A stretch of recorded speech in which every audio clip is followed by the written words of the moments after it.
آره من اونجوری با علی کریمی حال میکنم. اگه همین الان خبر آوردن که علی کریمی رو کشتن، اون هدفی که مردم دارن به مراتب مهمتر از علی کریمی و امثال علی کریمی.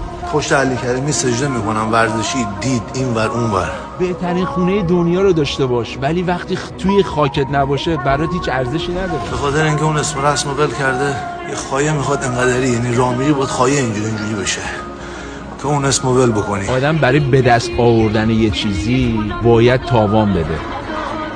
بیا اینجا برای مردمت که انرژی که از مردم میگرفتن.